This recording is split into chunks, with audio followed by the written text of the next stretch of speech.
सामने आ रही है, जहां कोर्ट में पेशी से पहले लोकेंद्र तोमर का बयान सामने आया है। पुलिस हिरासत में आरोपी लोकेंद्र तोमर बोला, मुझे नहीं पता पुलिस ने किस मामले में हिरासत में लिया, मेरे ऊपर क्या आरोप है मैं खुद नहीं जानता हूं और जब बाहर आऊंगा तो प्रेस कॉन्फ्रेंस करूंगा। लोकेंद्र तोमर का यह बयान सामने आया। लोकेंद्र तोमर ने साफ तौर पर कहा कि उसे खुद नहीं पता कि उसे पुलिस किस आरोप में गिरफ्तार करके ले गई है।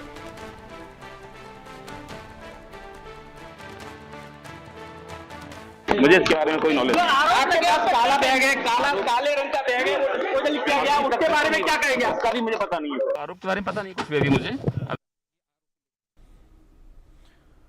हमारे सहयोगी एहतियाब शेख लगातार हमारे साथ बने हुए हैं, उनका रुख करेंगे अपडेट्स के लिए। एहतियाब, जिस तरीके से इस बीच लोकेंद्र तोमर का ये बयान सामने आया, उसने क्लियरली ये कहा कि मुझे खुद ये नहीं पता कि मुझे आखिर ये विजुअल्स आप देखिए, ये विजुअल्स आप देखिए, ये आरोपी हैं, ये दोनों आरोपी हैं जो कि आप एक्सक्लूसिव देख रहे हैं कि शिलोम जेम्स और बलवीर, ये दोनों ही आरोपियों को अभी क्राइम ब्रांच पर लेकर आया गया है। इन्हें अभी मेडिकल के लिए ले जाया गया था और अभी इन्हें यहाँ फिर से लेकर आया गया है। साफ तौर के ऊपर ये कहा जाए कि जिस तरीके से आप जिक्र कर रहे थे कि जो आरोपी है ग्वालियर में लोकेंद्र तोमर ने सीधे तौर के ऊपर ये कहा है कि वो नहीं जानता कि पुलिस ने उसे किस बात में गिरफ्तार किया है। मेरे सहयोगी ने जब वहां बात करने की कोशिश की थी, जब उसे कोर्ट पेश मेडिकल के लिए ले जाया जा रहा था, तब आरोपी ने ये शब्द कहे थे। निश्चित रूप से ये कहा जाए कि पुलिस ने अपनी तरफ से पूरी तफ्तीश कर रखी है और इस पूरे मामले में उसे कोर्ट पेश किया जाएगा, एविडेंसेस दिए जाएंगे और उसके बाद में उसकी ट्रांजिट रिमांड ली जाएगी।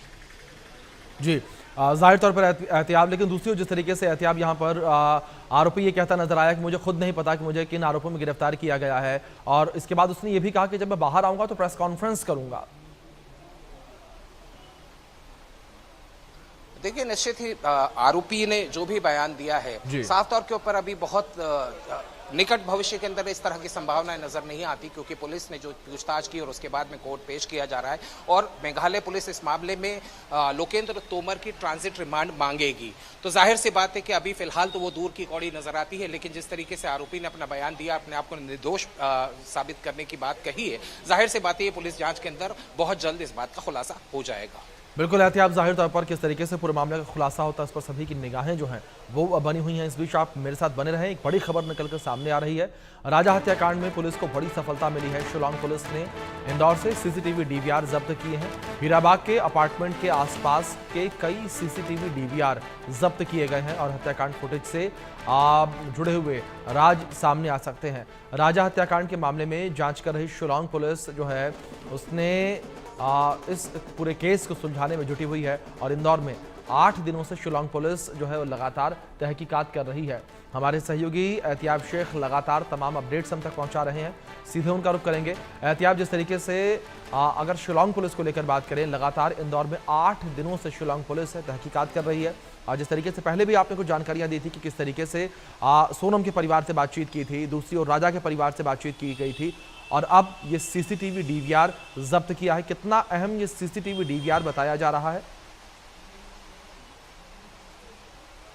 देखिए, मोस्ट इंपॉर्टेंट कह सकते हैं। मोस्ट इंपॉर्टेंट इसलिए कहा जा सकता है क्योंकि वो 13 दिन की जो फरारी सोनम ने इंदौर में काटी थी, जिस बिल्डिंग में वो रह रही थी, वहां सीसीटीवी फुटेजेस कैमराज नहीं थे, लेकिन उसके सामने का जो कार का शोरूम था, उसी कार के शोरूम के सीसीटीवी फुटेज के अंदर शिलोम जेम्स निकलता हुआ नजर आया और उसी ने वहां से बैग ले जाता हुआ नजर आया, जिसके बेसिस पे उसे गिरफ्तार किया गया था। उस इलाके के सभी जगह पे जो सीसीटीवी मौजूद थे, शिलोंग पुलिस ने उनके डीवीआर अपने पास में लिए हैं, क्योंकि इससे अहम सुराग इस बात पे भी निकल सकते हैं, जो संभावनाएं जताई जा रही हैं कि सोनम से उस दौर में जब 13 दिन तक वो यहां थी, कौन कौन मिलने आया था। ये बेहद अहम होने वाला है, ये बेहद इंपॉर्टेंट होने वाला है। इंपॉर्टेंट इसलिए होने वाला है क्योंकि सोनम 13 दिन तक यहां छुपी थी, उस केस से संबंधित हर अपडेट उसके पास होता था। राज कुशवाहा को उस वक्त गिरफ्तार नहीं किया गया था, राज कुशवाहा भी उसे अपडेट दिया करता था, राज कुशवाहा उससे मिलने जाता था, ये भी सामने आ सकता है। उसके परिजन कभी मिलने गए, ये भी उसमें सामने आ सकता है। निश्चित रूप से कई सारे एंगल से इन सीसीटीवी फुटेजेस के जरिए पुलिस अपने एविडेंसेस भी इकट्ठा करेगी और इस केस की जांच में काफी हद तक वो अहम होने वाले हैं। जी, बहुत शुक्रिया एहतियाब आपका जुड़ने के लिए और इन जानकारियों के लिए भी। राजा हत्याकांड मामले में हर दिन चौंकाने वाले खुलासे हो रहे हैं और इस चर्चित हत्याकांड में एक और अहम किरदार लोकेंद्र तोमर का नाम सामने आया है। पूरी खबर इस रिपोर्ट में समझिए।